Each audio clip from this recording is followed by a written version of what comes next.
They say the left hand, it drop mountains. They say the right hand, be slaying dragons. The untouchable True School Sports Empire proudly presents something the boxing games are missing. Hey, what's going on? It's your boy BT, and I came here to talk some boxing with the thousands of True School Sports subscribers. All right, so I wanted to speak about Bam Rodriguez because we have some new developments. We have some new interesting information about Bam because recently one of his promoters, Eddie Hearn, Matchroom Boxing, he was speaking about what could be next for Bam Rodriguez because for those of you know, for those of you that don't know, it was reported recently that Bam Rodriguez probably won't get the chance to fight for the IBF title next because, Jason or Andrew Maloney is the mandatory challenger. There was already an exemption filed for him to, wait to fight the winner of Kenshiro Taraji and Ubaldo Garcia taking place later on this month. So he's not going to wait. He's not interested in waiting. Maloney wants to fight. And so unless a step-aside deal is worked out between the winner of Kenshiro Ubaldo Garcia, Bam Rodriguez and Maloney, there will not be any undisputed fight next. And Robert Garcia has made it very clear that they don't want to wait around for all that to sort itself out to try and become undisputed. So they are already looking at their future in the bantamweight division. And Eddie Hearn was speaking to the media after Bam's most recent dominant performance against Fernando Puma Martinez. And he spoke about the possibility of going up and fighting the WBO champion. And, that's not no easy fight. Like, to me, Bam go up there and take that fight. That's like one of those fights where I'm like, wow, okay, now I feel like you're really chasing greatness. Like, now I don't think it's just a calculated gamble where you're just fighting these older guys who have names that, best days are behind them. Now you're fighting someone that's your age. You're fighting someone that's dangerous and young, like you're dangerous and young. And for that, I'd be like, damn, okay, Bam, now we're getting somewhere, right? In terms of opponents. And that fighter is Christian Medina. Yes, guys, Christian Medina. A lot of people don't know about Christian Medina because he just got on the scene. He gets beat the shit out of Yoshiki Takei, who was a good fighter from Japan. A little overrated. I'm not gonna lie to you, a little overrated. I wasn't quite as high on Yoshiki Takei as a lot of people in Japan, but good fighter, right? Good fighter, talented southpaw.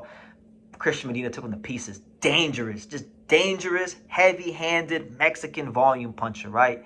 So for me, when I think about that fight and what I think that fight could be if it were to get made, I don't think there's many more exciting matchups from bantamweight to super flyweight that Bam could be involved in, even though Medina's not as big as, let's say, a Junto or Inoue, because those are the fights he gets linked to. And I keep telling you guys, those fights are never, ever, ever, ever, ever, ever, ever, ever, ever going to happen. And you guys keep talking about them. I'm telling you they're not going to happen. And I'm telling you guys because I know. But anyway, Medina and Bam was a great fight. Eddie Hearn was speaking to the media about that. Here's what he said about Christian Medina. He stated the following, and I quote, "Possibly, we'd love to be undisputed, but we're not going to hang around and wait for the winner of Kenshiro versus Ubaldo Garcia. If we can't fight the winner of that fight, then we need to move up, and we need to try to become a 3-division champion. But this time we'll do it at bantamweight. Which champion would it be? Quite possibly, it could be Christian Medina. I think it would be a good fight." So those are the words from Eddie Hearn. Now, look, man. To me, that's really I'm not trying to sit here and say Christian Medina is a pound for pound. He's not like no pound for pound guy or anything like that. But stylistically speaking, I would say you could argue in terms of style that might be the most dangerous fight Bam will have taken to this point of his career. Because like I said, a lot of those guys that he's beaten, like Quadras, even like a Rung Vasai, a lot of these guys were in their 30s. They'd already been in some wars.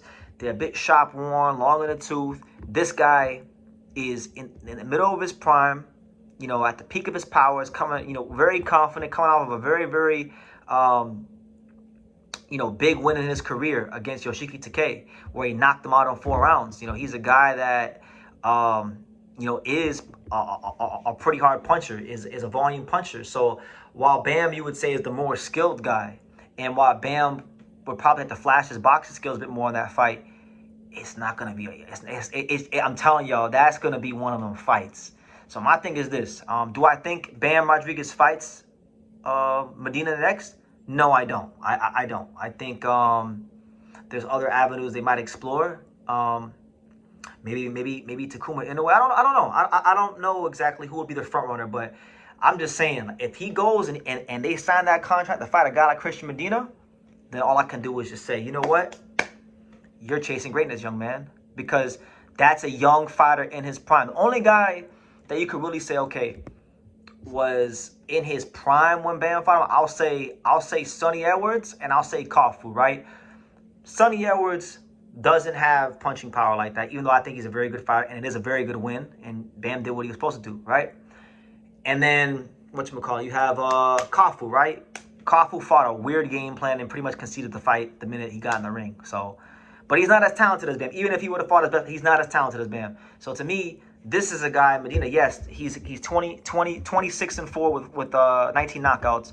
A lot of those losses in Medina's career came early. You know, three of those losses came in the years of 2018 and 2019. You know, since 2019, since basically from after his third loss in 2019, he's only ever lost once after that, and that was to former champion Ryosuke Nishida.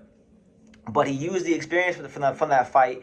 He fought a guy with a similar style, a southpaw Japanese fighter in Yoshiki Takei, and he showed that, hey, I learned from that fight. I'm dealing with a similar style. I can tear it to pieces and show that I'm really like one of the most dangerous guys in this weight class. So to me, like I said, hard punching, volume, Mexican pressure fighter in his mid-20s. How could you say at that point? How could you say anything? Bam Rodriguez is doing what great fighters are supposed to be doing, which is chasing the biggest and baddest motherfuckers in the division. So that being said, I hope that that's the route they go. You know, if they want to fight Takuma, cool. If he fights like if Seiya Tsutsumi beats Donaire and he want to fight Seiya Tsutsumi, I'll take that. That's a very dangerous fight. You know, Tsutsumi, Medina, dangerous fights. You know, Antonio Vargas, I fight the probably gonna go that route. I fight you'll see Bam versus Antonio Vargas, something like that. But a man can be hopeful. A man can dream. I would love to see Bam Rodriguez versus Christian Medina. I think it's one of the most exciting fights you can make in all of boxing, under from the featherweight division on down. So yeah, that's the news, guys. What do you think? Bam Rodriguez, Christian Medina. What are your thoughts on that matchup potentially? Leave your comments down below. Make sure you guys take the time to subscribe. And like I say in every single one of these videos, you can love me or you can hate me. But I'm just a kid from Dania. So until next time, take care, guys. Thank you for watching True School Sports. Thank you for watching another video on the untouchable True School Sports Empire, the home of boxing. We're on the road to 100,000 subscribers, guys. So help us keep being great. Help us keep pushing out that real boxing content for the fine folks all around the world. And make sure you jab, you hook, you Mike Tyson, you Mayweather that subscribe button. Pops, show them how do they gotta hit the subscribe button. Pop, pop, pop.